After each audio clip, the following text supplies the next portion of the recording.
Et à partir de là, il va pouvoir pousser, grandir. C'est une chose que nous devons tous faire. Accepter d'avoir l'histoire qu'on a, de venir de la famille d'où on vient, de la société d'où on vient. Après, on peut décider de prendre du large, du mouvement, et de faire autre chose, d'être différent que les modèles qu'on a eus. Mais c'est pas en niant qu'on vient d'où on est, c'est pas en se coupant de ses racines qu'on pousse, en se coupant de ses racines, on meurt. Jeanne, l'adolescent filiforme, furieux contre lui-même, retrouve une certaine paix intérieure grâce à la méditation et à la concentration. Jusqu'à quel point la philosophie zen peut-elle changer une personne ou même une vie? On ne peut pas être changé si on ne veut pas être changé. C'est-à-dire que pour devenir sage, il faut ressentir le besoin de la sagesse. Et c'est peut-être ça la chose la plus mystérieuse. Certains êtres ne ressentent jamais ce besoin et surnagent dans le courant toute leur vie, sans couler, mais sans être bien non plus. Je crois que l'appel à la sagesse, il faut l'entendre, il faut y céder pour travailler sur soi. Alors, pour moi, ce qui est important, c'est pas forcément que ce soit la sagesse zen. Hein. Ça peut être une sagesse qui peut être inspirée du christianisme, de l'islam, du judaïsme, ou même une spiritualité totalement athée. Ce qui compte, c'est de se dire je dois m'occuper de moi, je dois accepter d'avoir certaines zones de douleur et travailler pour ressentir peut-être moins de douleur. Il faut que j'accepte d'avoir tel défaut, mais aussi que je travaille pour que ce défaut ne me tue pas ma vie, ne me bouffe pas, ne me dévore pas. Parce que parfois on a des défauts qui nous empêchent d'être fonctionnels, qui nous empêchent d'être bien avec les autres, etc. Donc il faut reconnaître le défaut et ensuite travailler dessus. Toute sagesse, c'est un appel à l'humilité, c'est-à-dire reconnaître ses limites et ensuite travailler pour dépasser ses limites tout en acceptant d'être soi. Donc l'introspection de soi est la plus importante. Oui, il ne faut pas se mentir à soi-même. C'est très difficile de ne pas se mentir à soi-même. On a tous envie d'être différents de ce qu'on est, d'être déjà arrivé là où on voudrait être et où on n'est pas. On voudrait tous se débarrasser d'une partie de notre passé. C'est très très difficile, la lucidité. Et vivre peut-être le présent, c'est très important aussi. Je pense que quand on sait... Un passé qu'on ignore, c'est un poids qui vous empêche de vivre le présent. Un passé qu'on assume, c'est quelque chose qui vous permet d'être enfin là. Vous voyez ?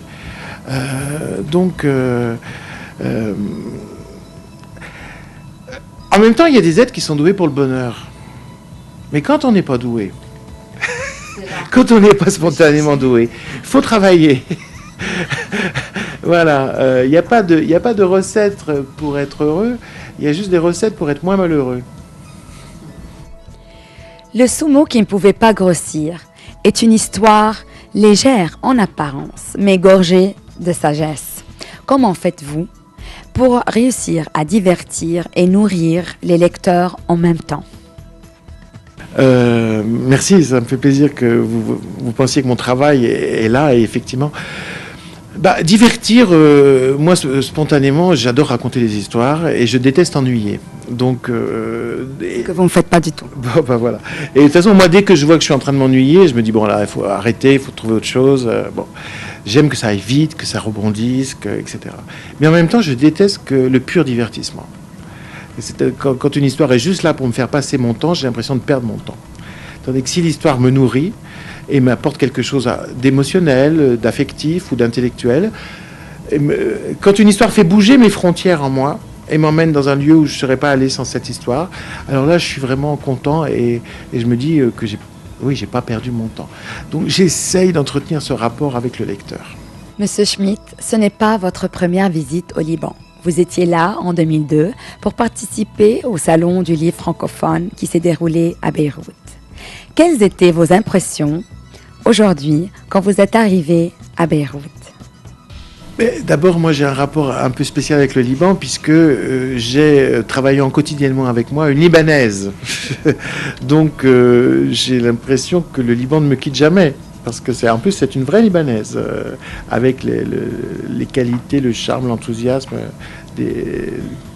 qu'ont les gens du Liban, donc c'est une chose qui est très touchante. Et quand j'arrive au Liban, j'ai curieusement le sentiment de marcher dans une ville qui ressemble à mon cerveau. C'est-à-dire, dans ma tête, il y a plusieurs cultures. Dans ma tête, il y a plusieurs religions. Et ici, je suis dans un monde où, effectivement, il y a des murs bâtis, des quartiers bâtis et des gens qui sont de plusieurs cultures, de plusieurs religions.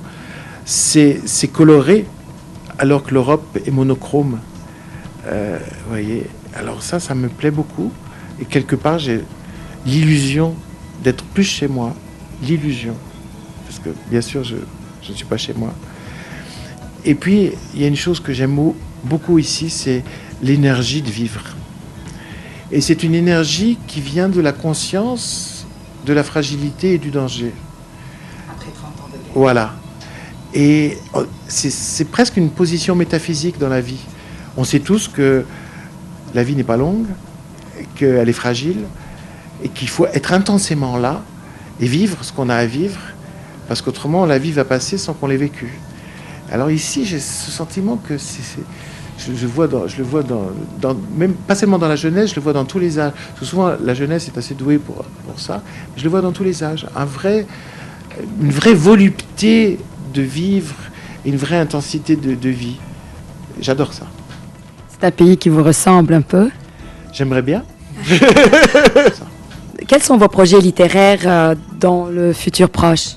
Eh bien, je suis en train d'achever un livre qui paraîtra en mars et qui s'appelle Rédemption et qui est l'histoire de plusieurs personnages très très différents, certains très ordinaires, d'autres très extraordinaires, dont une empoisonneuse, un serial killer, et tous, j'essaye de traquer dans leur vie, qui peut être faite de plus d'ombre que de lumière, le moment où il y a un peu de lumière, c'est-à-dire le moment où peut-être il y a une rédemption possible.